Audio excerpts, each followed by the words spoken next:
All right. So my name is Joanna Mancher, and I'm the team lead arts and events for the City of Beaumont. Joining me today is Kashmir Gill. Kashmir has been a member of the Grant Funding Advisory Committee for the past 3 years, and as one of the committee members, he has had the opportunity to review all of the applications since this program has started. I'm very grateful that Kashmir is here today, and he'll be offering his feedback and tips, from his firsthand experience with the grant program. We're going to start with an overview of the program itself and the granting priorities. You'll get an overview of the application process and key dates.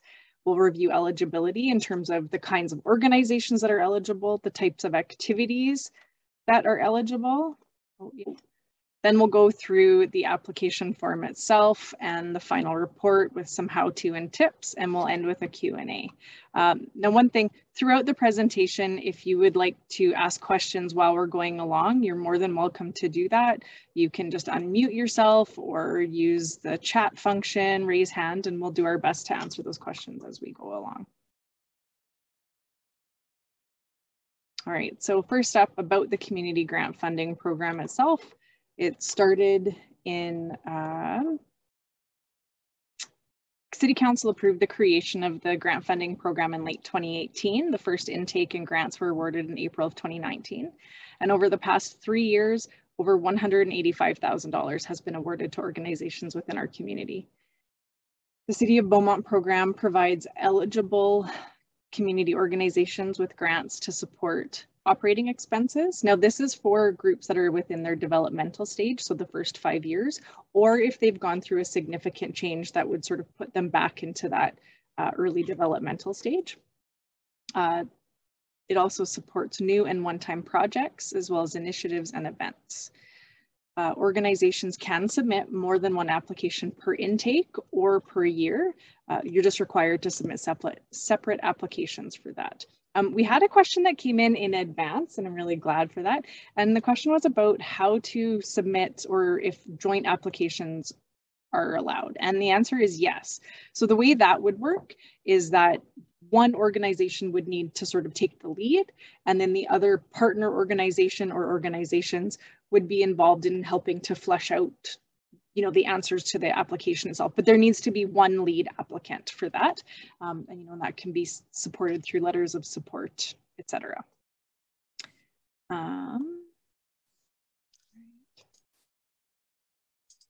So the grant priorities itself.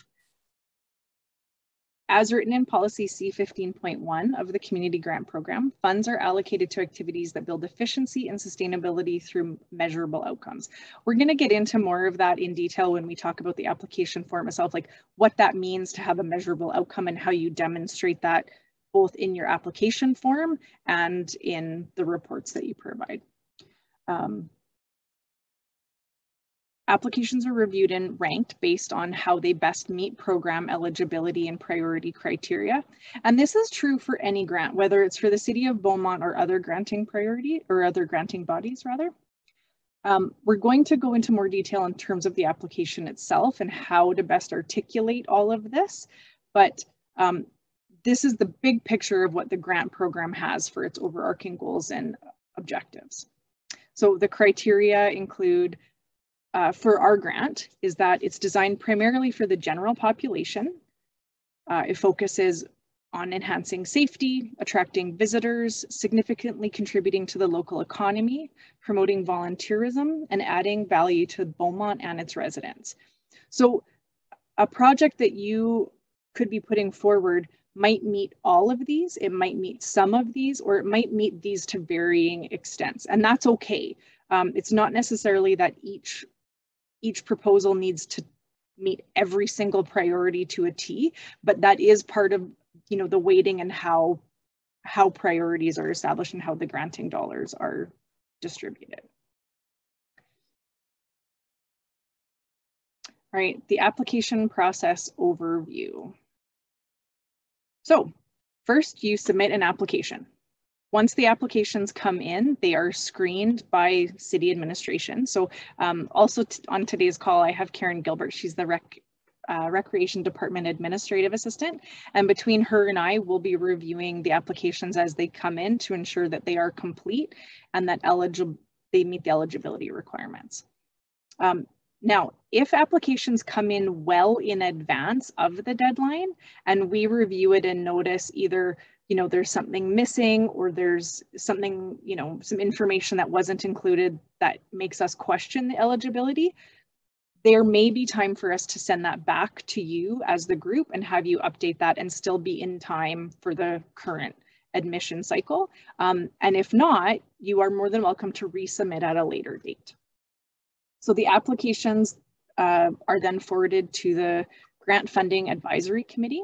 This committee is made up of a minimum of 3 to a maximum of 5 members of the community, citizens at large. During the application, when you're filling out your application form, there is an optional checkoff box to present a 10-minute maximum of a Q&A session during the review meeting.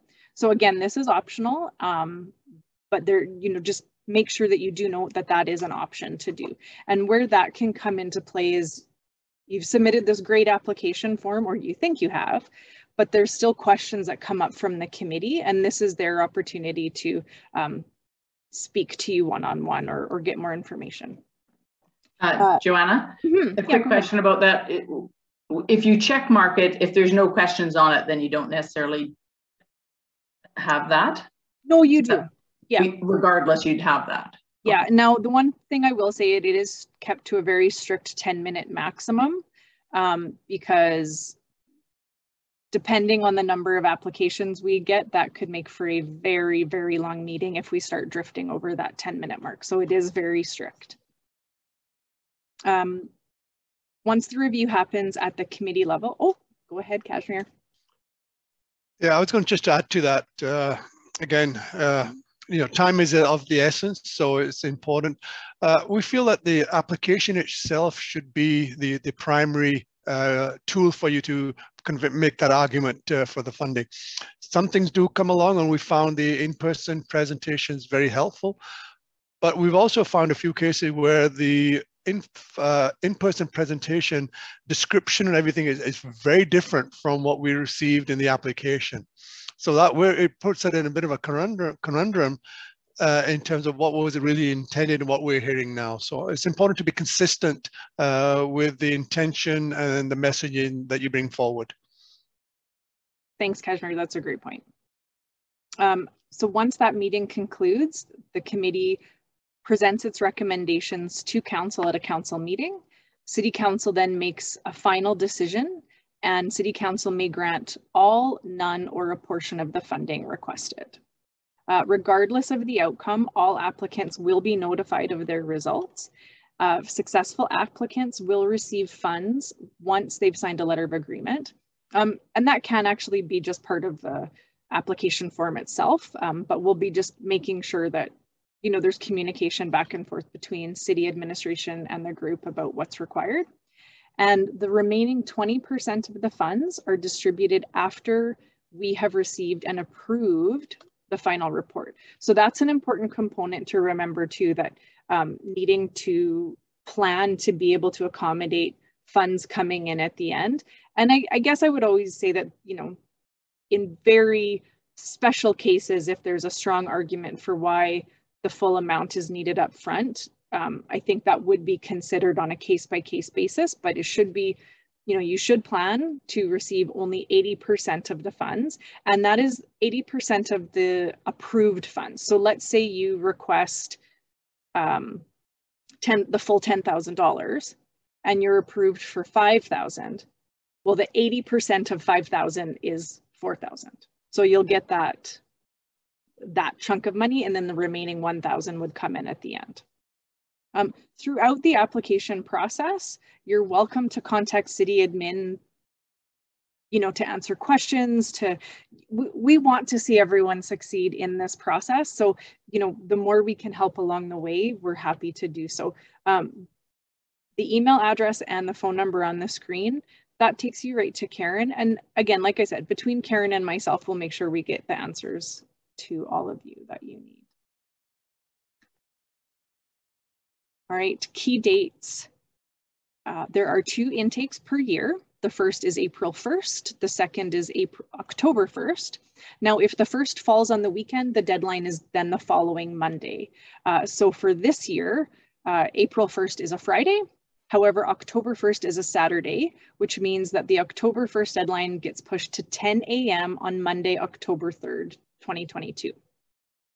Submissions can be submitted by email. Preference is to have everything saved together as one PDF document, a maximum of 25 pages. Alternatively, you can mail or drop it off in person, 1 hard copy, double-sided, and again, a maximum of 25 pages right to City Hall. So the review by the committee takes place, and then to City Council takes place within the month. Right now, the April date and the October date are to be confirmed. So if your organization has elected to participate in that optional 10-minute presentation, we'll let you know, we'll work with you and find a good slot. And we'll do our best to accommodate. Let's see. All applicants will then be notified by early May or early November, depending on which intake we're talking about the results. Of course, if you tune in or attend the City Council meeting, you'll know as well. So with the last date is that within 12 months of your funding approval date, your project must be complete and the final report, including a financial summary, receipts, project results, details on how the support from the City of Beaumont was acknowledged. All of that needs to be submitted within the 1-year mark. You know, with COVID last year, there were obviously extenuating, or over the past couple of years, there were extenuating circumstances. So there were extensions granted, but that needs to be formalized through a letter so that there's, you know, a new deadline established for when the final reports are due. And it should be noted that if you neglect to submit the final reports and paperwork, you forfeit that remaining $20%, and that could very much impact future grant applications to the city. All right, who can apply? So this is fairly straightforward. There's community nonprofits through various acts, through the provincial legislation and federal legislation. Also, First Nations and Métis settlements, foundations under the Health Authority, universities, post-secondaries, colleges under the Post-Secondary Learning Act are all eligible. Now, those that are not eligible are for-profit organizations and any other organization not registered on the previous slides. Again, if organizations with overdue or incomplete accounting or reporting are not eligible to receive funds, and for our grant, individuals are not eligible. One note about this, so if you are a new organization or a collective of folks who have yet to be registered and in good standing under an act, you still can apply through sponsorship by an established group. And that would require a formal motion in a meeting so that we can have proof of that. And it really is sort of that sponsorship mechanism where the group sort of mentors this new group along the way. One thing to note is that eligibility for our grant is not necessarily the same for other grants. So it is very important to check eligibility requirements if you're considering looking for other granting sources as well. I know there's a couple of folks here from kind of the arts community itself, and there are some grants available to individual artists. But again, for the purpose of our grant within the city right now, individuals are not eligible to apply. All right, we have some additional eligibility requirements. Once we've established that the organization itself is eligible to apply, the project request itself is reviewed. So you have to meet the following stipulations. The funding request needs to be between a minimum of $1,000 to a maximum of $10,000. The funding request, sorry, I lost my place on my page. It's on an approved matched grant basis, which means that as an organization, you have to contribute at least the same amount as the grant toward your project. So if a total project cost was $20,000, the most you could ask for was $10,000. However, if the project cost is $20,000, you can request less than that. You can request $5,000 if you already have other funds coming in, and use that money, submit an application for another project down the road.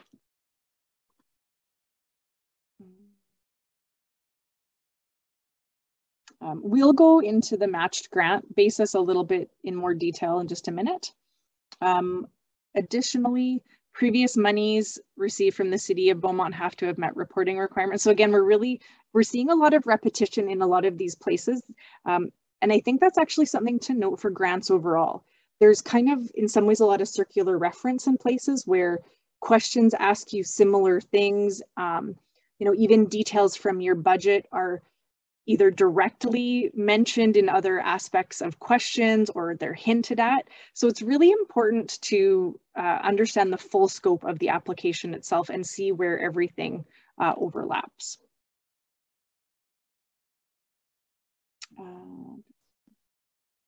So organizations must clearly demonstrate how requested funding will benefit the residents of Beaumont and be linked to measurable targets and outcomes. We'll go into these points in a little bit more detail. All right, how much to ask for? So as we said before, you can request a minimum to a maximum of 10,000. You have to match or exceed the amount requested.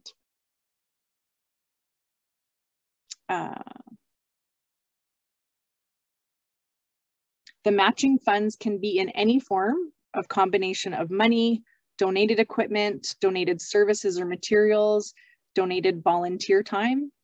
Contributions can also include funds from other granting agencies, organizations, foundations, grants from municipal, provincial, federal governments, and other granting bodies. There are some, corporate for-profit businesses that also have grants available. So, the internet and Google is our friend. You can fall down quite a rabbit hole if you just plug in, community grants Canada and start looking at what's available. All right, so matching funds. First up, the money. That's relatively straightforward. This is the part of the revenue that your organization has or will have. Cash. This is the stuff that's ready for your organization to contribute to paying for the project. This can be monies that are already available through your organizational, membership fees or fundraising initiatives. It can also include activity or event registration fees, ticket sales, all sorts of things. Now, how do we value gift-in-kind donations?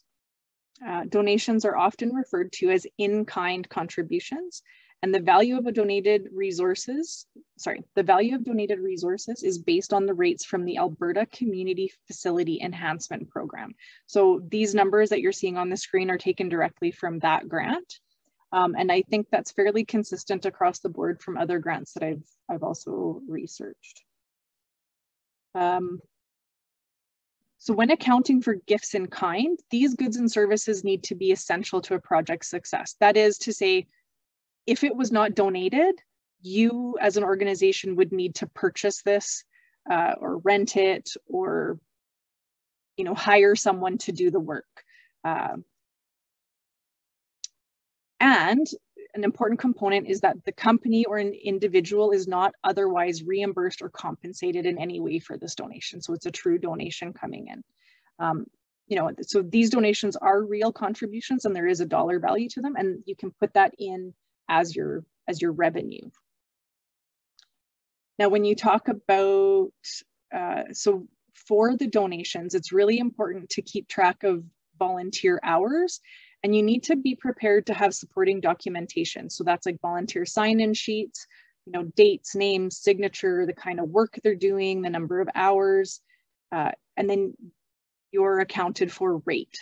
So if you've got people coming in to, I don't know, help set up something for an event, well, that would be considered unskilled labor. Now, if you're getting professional services donated by a company or someone with a professional designation, if you get a letter on business letterhead that clearly indicates the fair market value of their professional services or materials that they're donating, again, that can be accounted for as your revenue, but you just need that supporting documentation for it.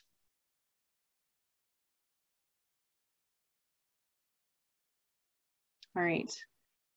Now, expenses, what is eligible and what isn't? So there's a full list on there of the types of expenses that are eligible. When you think of doing a project, what do you need to make it happen? What supplies do you need to purchase? What materials do you need to purchase? Are you purchasing equipment or renting equipment? What fees are you paying to contractors of some sort, whether that's people doing labor or speakers, performers, etc. Venue rental costs. I'm also going to make a special note about advertising, because again, this is part of that looking at the grant application holistically, recognizing that there are requirements to acknowledge the City of Beaumont in your advertising and marketing materials. So planning and budgeting for that as part of the application process is going to help you be successful in your whole project. And what I would say too is this is going to be a very standard requirement across the board for any grant that you apply for. There always needs to be that acknowledgement of where the grant monies are coming for. So being cognizant about, is somebody doing the graphic design for your posters and your social media ads? And if that could be somebody within your organization, so just keep track of that. How much time are they spending on that? And you can assign a dollar value to the time that they're putting into creating those pieces for you. And then of course, if you're printing posters like hard copy posters or signage, what are those costs too? Ineligible, you'll see the list there on the screen. So basically anything that isn't sort of going towards, a new initiative. So paying down debt, deficit reduction, retroactive grant funding. If there's operating and core costs that are not linked to measurable targets and outcomes. So again, we're hearing this part and it's really about selling your whole project or initiative. What is the money going to be used for and why is that important? Yeah, there's a few more on there. You can see that. And that's all in the guidebook as well. All right, getting started. So this is going to be true of any grant, whether it's for the City of Beaumont or for anyone else. First thing is start early. And then the next thing is read everything. Read the entire grant application package, from the guidelines, the application form, the final report requirements, anything and everything that you can look at to get the whole picture of what, if you were to get the grant, what that means for your organization. I'll encourage you to pay attention to keywords, deadlines, and checklists. These are all going to be your friends. Now, evaluating whether or not you're a strong candidate. This is going to be, I added this point in to speak to when considering other granting bodies, because different organizations have very explicit granting priorities. So if writing grants can certainly be a very time-consuming process. So if you can sort of evaluate, is my organization and the project we're putting forward strongly aligned with the granting priorities, then yes, then we should really, put a lot of effort in and get this grant in. Alternatively, if you're not that strong of a candidate, go ahead and apply, but just be aware that it might not be as fruitful of an effort. My suggestion here is to create and update an organizational profile. So again, this is sort of looking longer term and setting yourself up to reuse information that you put together for this grant with the City of Beaumont and how you can leverage that and repurpose it for other grant applications. So if your organization does not have this readily available, it can be quite time consuming up front. But if the organization gets into a habit of keeping these documents updated regularly, it will make it easier and more, go more quickly as you write new grant applications.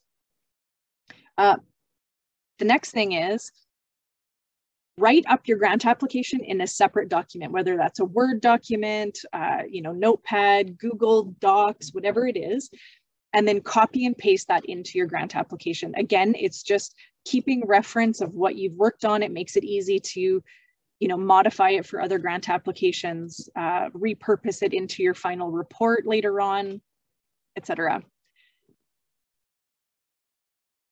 Plan time for feedback and revisions. So I encourage you to get someone outside of your organization to take a look at your entire application, have them read it. First and foremost, does it make sense? Do they have questions? And is it compelling? And then of course, it's always helpful to have somebody catch spelling and grammar mistakes. All right, completing the application form. Part A, applicant information. This is relatively simple information. This part shouldn't be too hard. It's, fairly standard. Who's your main contact? What's your physical year-end date? There's information about what all of this means in the definition section of the guidelines. And what I would say too, under additional information, has your organization received previous financial support from the City of Beaumont? And this is part of that, where I talked about things kind of flow into one another and repeat. So if your organization has received monies in the past from the city for either the same project or other projects, recognizing that, we don't know how many applicants we're going to get in a given intake cycle or a given year. So you could have a very, very strong application and still not receive funding, either, no funding whatsoever or partial funding. And it's sort of, how many applications did we get? How, where do you land in comparison to the other ones? And part of that consideration is going to be looking at, how has your organization been supported by the city in the past versus, perhaps others that maybe haven't received as much support. And, they've been working on bettering their grant applications or they've never applied before. All right, the heart of your application, go ahead. Sorry, just to clarify. So like we had gotten a grant, not through this particular thing, but from the city for the library bike a couple of years ago, or last year, yes, or the year before. Yeah. Does that count? You want that kind of information, or is it specific to this grant? I think it's important to write everything down and say, we've received monies this way and that way. Because that doesn't necessarily preclude you from getting more money, but it speaks to the bigger story. Yeah.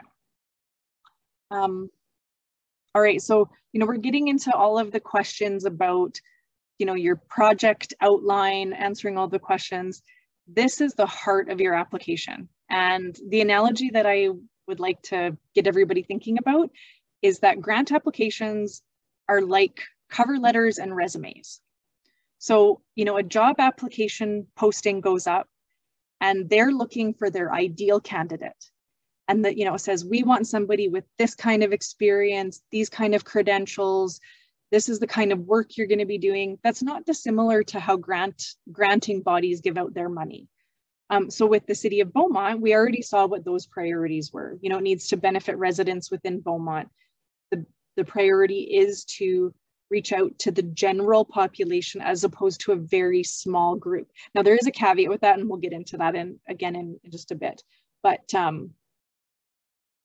you need to, pitch your story, sell it, like make your case by telling a compelling story. The tricky part is going to be balancing conciseness with enough detail.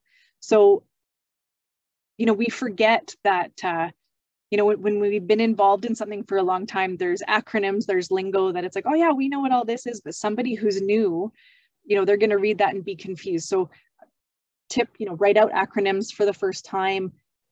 And this is where getting somebody outside of your organization to read your application, they can go, oh, like, what is that? What do you mean by what have you. Use the wording that is in the guidelines. So this is especially important to all grants, not just the City of Beaumont grant. And that's, that's a very similar tip that's given out for people when they're applying for job applications. Use the wording that the company is using when you write your cover letter, when you write your resume. That's similar to the granting opportunities. Use numbers to show impact, and then the process. This is true for all of the questions that we're going to go over next. Write, brainstorm, just get it all out on paper. Don't limit yourself. Then you rewrite and then you edit. So once you get everything down, then figure out, as you start answering some of the questions, you might think, oh, at first it's gonna, this little tidbit of information is gonna go into this, question 1. But actually you're like, oh, that should actually go into question 4 because it's too repetitive if I say it over here. So there is part of this, chess game of where do you plunk the information down, because there's a lot of things that actually integrate into one another. Put it in an order, write complete, better sentences. So again, the first step is just getting information down in bullet form and then flesh it out. Cut what repeats. So again, this is what Kashmir said before about, making sure things are consistent. But if we're hearing the same thing in every answer, then it's like, well, we're not getting enough new information. And then again, get that feedback from members outside of your group. All right, completing the application form. The very first part of the project information is the project details. These are all the basics. What are you calling it? When does it start? When is it going to be wrapped up? The project summary, this is your elevator pitch. There's no points associated with this project summary, but this is your cover letter. This is the piece that is going to get the committee excited about what you're going to say. So really try to break it down into a few sentences. What is it that your project will achieve? How are you going to achieve it? Who's going to benefit? And why is it important?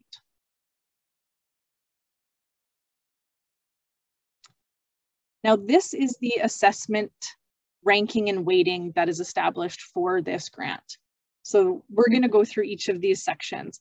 And again, this is that part where at first, you start writing your answers down, but then there might actually be bits and pieces that flow into other questions and line up in a better way or support different sections in a different way. All right, part C, question 1. Your needs assessment, analysis, planned evaluation with measurable targets and outcomes. There's those words again, the measurable targets. So what I want you to do is consider for your needs assessment, how was the need for this determined? Why is it needed in Beaumont? Is this something that you as an executive decided was a good idea? Did you take the question to your group as a broader membership?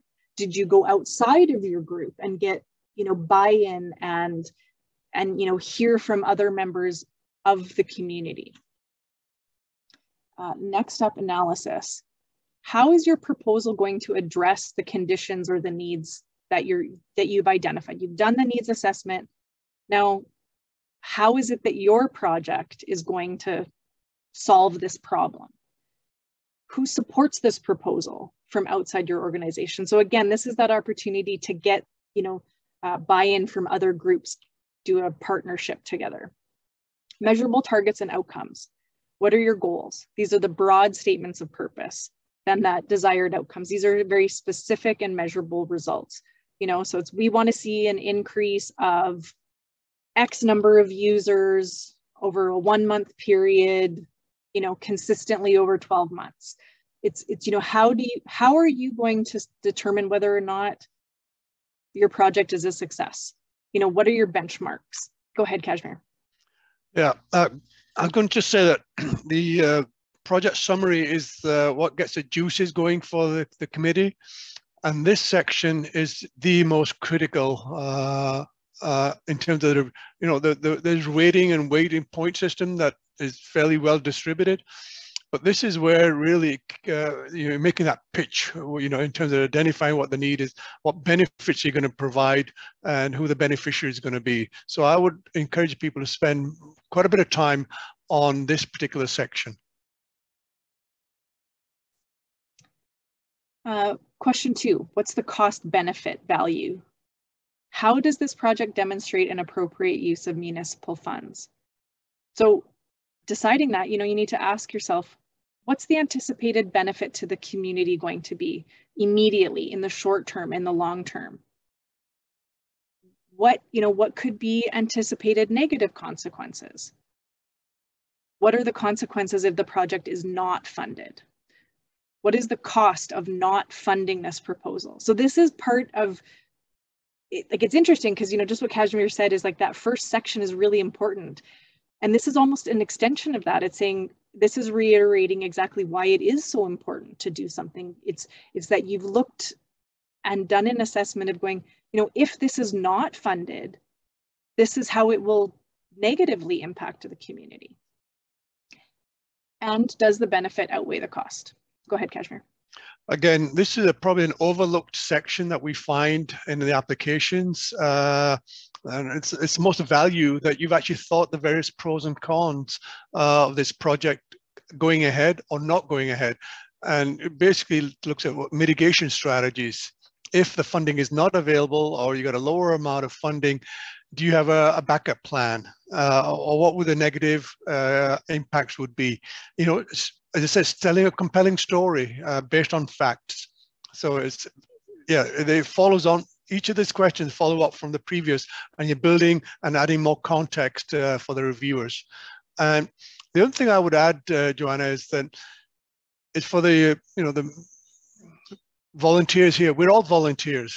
We understand that. The committee recognizes that you're volunteers. You got full-time jobs, and you're doing this for the goodness of your heart. And we may not be the best professional writers, but we have a strong emotional context.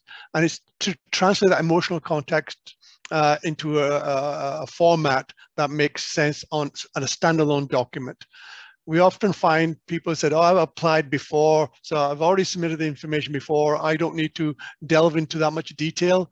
And that we find that as a weakness. So each section, each application should be a standalone, and one should assume that the reviewers know nothing about the organization or the signing authorities. It just makes it that much stronger. Thanks, Kashmir. And especially to, looking at, getting to know, I'm new to the city. I joined in this role in September, and already getting to know the amazing work that's being done by your organizations.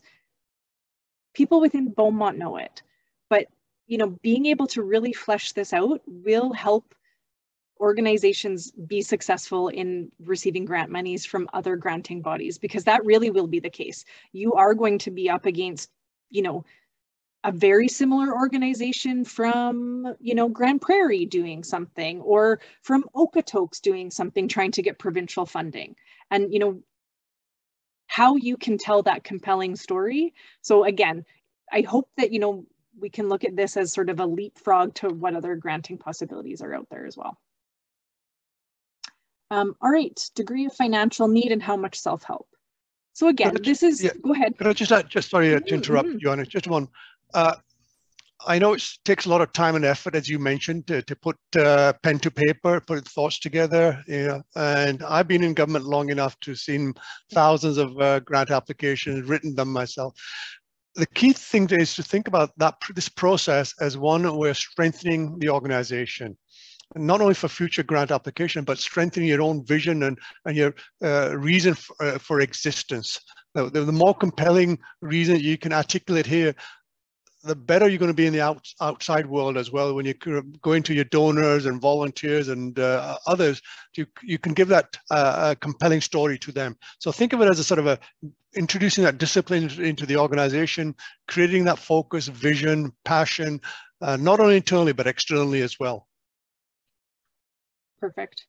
I'm cognizant of the time, so I am going to keep going. But again, it's just considering all of the questions here, we want to see that you've got a thorough project plan, and so you've identified other sources of income. And as Kashmir mentioned earlier, what are the mitigation strategies if this grant isn't successful or it's not as successful as you're hoping for?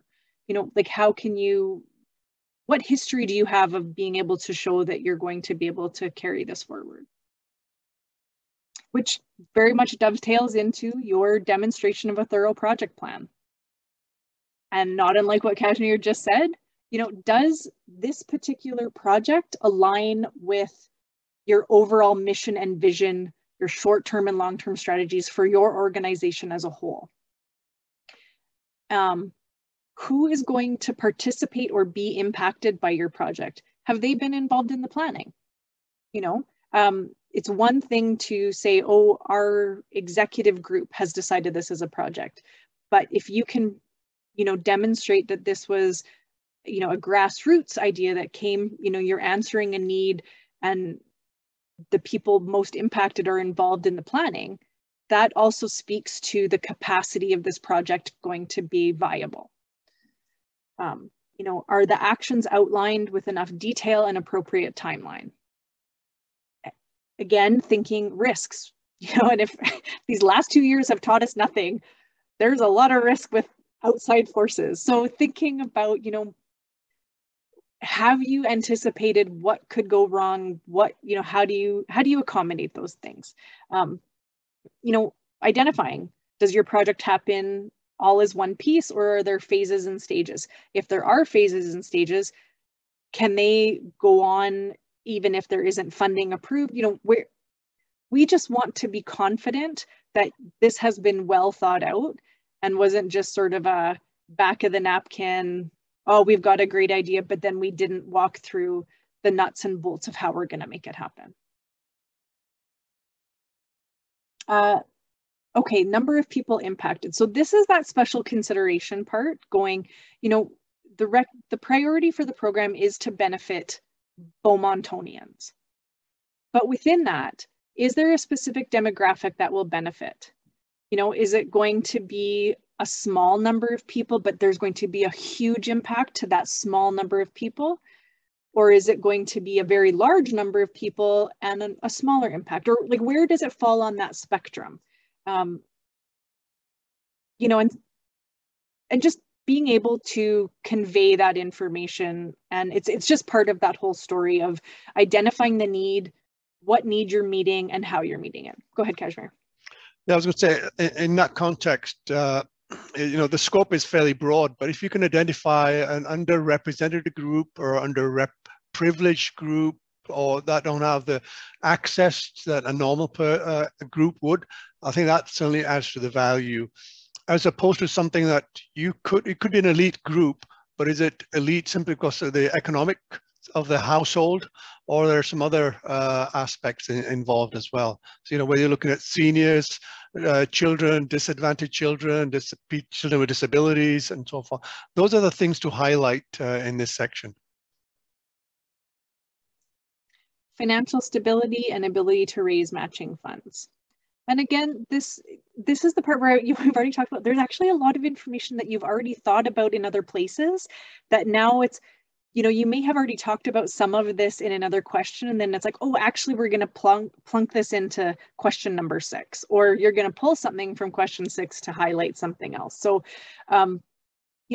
what's your track record for your organization? How do you have a strong fundraising history or a strategy? What's your membership and volunteer base like? Your organization's financial statements will be an indication of the health of your organization, and those are required supplemental documents. And again, this is this part of, building up a foundation that will allow you to apply for other grants and speak to advancing your organization's mission and vision. Could I just add to that? Of course, yep. If you find that you're an established organization, you've been around for many years, you get funding from various sources, so the financial numbers look quite healthy. And one could argue, if your numbers are so healthy, why are you looking for funds in this case? So that's not a showstopper, quite right. You can make an argument why additional funds are required, because you may have those funds earmarked for some other priority areas or maybe contingency funds and so forth. So just keeping that in mind, even if you're at a healthy position, justification is possible because you got extenuating circumstances. Mm-hmm. Thanks, Kashmir. Credible management. So have you successfully completed projects in the past? So again, this is part of that when you go to write your final report, when you have a good final report from this project, that will help you for future projects, because then you can speak to, yes, we had a plan, we executed it, it went according to a plan, we met our goals and objectives. So this is all of that, foundation building for other things as well. And then identifying, are there, is there somebody new that has joined your organization, whether it's as your organization itself, or, that you've gotten through a partnership or a donation of professional services that's really going to be, critical to making this project a success. All right, so this goes for all of Part C, all of these big questions. Remember to check back on how your responses to the questions correspond to the grant program priorities. And then, take that opportunity to look at those keywords, make sure, add in some rewrites if you need to tweak something, and really tie it all back together. Remember, you're going to need to report on donated labor, services, materials, and equipment, all of your paid expenses, so keep your receipts. Keep track of project results. So as you're going through, keep track, make notes. Like if it is a longer term project, making sure you're making notes along the way so that, at month 12, you're not thinking back to month 2 and being like, oh, shoot, how did that go again? What was our takeaways? Keeping track of that. And then also building in that the city of Beaumont needs to be acknowledged in your marketing and promo materials. So where does that fall in? Are you keeping, are you screenshotting that? Are you getting a recording of that? Are you taking a photo of a sign somewhere that has the Beaumont logo? And build this into your planning and reporting and your budget. All right, completing the application form and the budget. Expenditures. Anything that you mentioned in Part B or C should be listed in the budget under expenditures if it requires money or resources to be completed. Then on the other column, your funding sources, your revenue. Again, this is that full list. Cash, fundraising, gifts in kind, ticket sales, donated labor, sponsorships, other grant funding. So, if you have quite a large project and you're saying, well, we've applied for a grant from some other body, include that too. Because that is part of it, that sometimes, having already secured grant funding from somewhere else shows that, you've got a good solid position to be able to execute on your project. On the other hand, you can also show, that you're applying for other funding. And this is that sort of that self-sufficiency, that it's, you're showing that there are efforts by your organization to pursue all avenues of self-sufficiency and income. And then of course, making sure that your expenditures and your revenues balance. The last part of the application form is the supporting documentation. So financial statements, your list of executive, your last filed annual general return. And then again, this is that one part, is that if you're a non-registered group, having that official paperwork from your sponsor organization. The financial summary and final report, it's only a couple of pages. You're going to keep track of your donated labor and services, your donated materials and equipment, and what you paid. So again, just remember along the way, this is going to come. So keep those volunteer sign-in sheets, keep the fair market value assessments, or the letters from company letterhead. Make sure that your receipts or the invoices that come from companies match what you write down on your paid expenditures, because that's all part of having good financial tracking. Keep track of lessons learned, what worked, what didn't, and this will be useful for you for future grants with the City of Beaumont and for other grant applications as well. Or I'd just like to make a comment. I think it's an excellent presentation, Joanna. I think you did a lot of work to capture the key elements of the guidelines, and as well, if everybody just follows step by step, I think you'd have a much stronger proponent. I want to just put a shout out. As a resident of Beaumont, we all believe that volunteer organizations are the lifeline of our organizations. So we sincerely believe that you strengthen our communities by dedicating your time and expertise and resources and your passion. So our starting point as a reviewer is the door is open. We want you to step in. Where the door starts to close is when we start looking at some gaps and areas that have not been addressed. And hopefully this workshop will give you some highlights, points to make it concise as a selling thing, whether it's a resume or a cover letter, what a metaphor, analogy you want to use, or you want to sell something to your neighbor. That's the case. It's a pitching job based on facts. A second set of eyes, a third set of eyes is absolutely crucial. I've written many things and missed many things, and I've asked other people to take a look and ask them. Ask your neighbor, ask your family member, is this a convincing, compelling story here? Put it away for a few days and come back and read it. If you were on the other side as a reviewer, would you be motivated and inspired by this? So I'll leave it with that. Reviewers, we're on your side. We want to help you and continue supporting Beaumont and making this a stronger community. So I will be sharing this presentation, both the recording and the slide deck, with everybody here. Are there any other questions before we wrap up? I appreciate everyone taking the time. I know we've run a few minutes over, so. Just one final comment, Joanna. There's a guideline template. Don't feel compelled to go and complete that in sequence. You can look at where the key areas is and complete those areas and come back. And in fact, the brief project summary, the first item, I would personally leave that to the end. Once you got that story, you got it condensed, concise, then lift it out and put that into the project summary at the end. Wonderful. Okay. I just wanted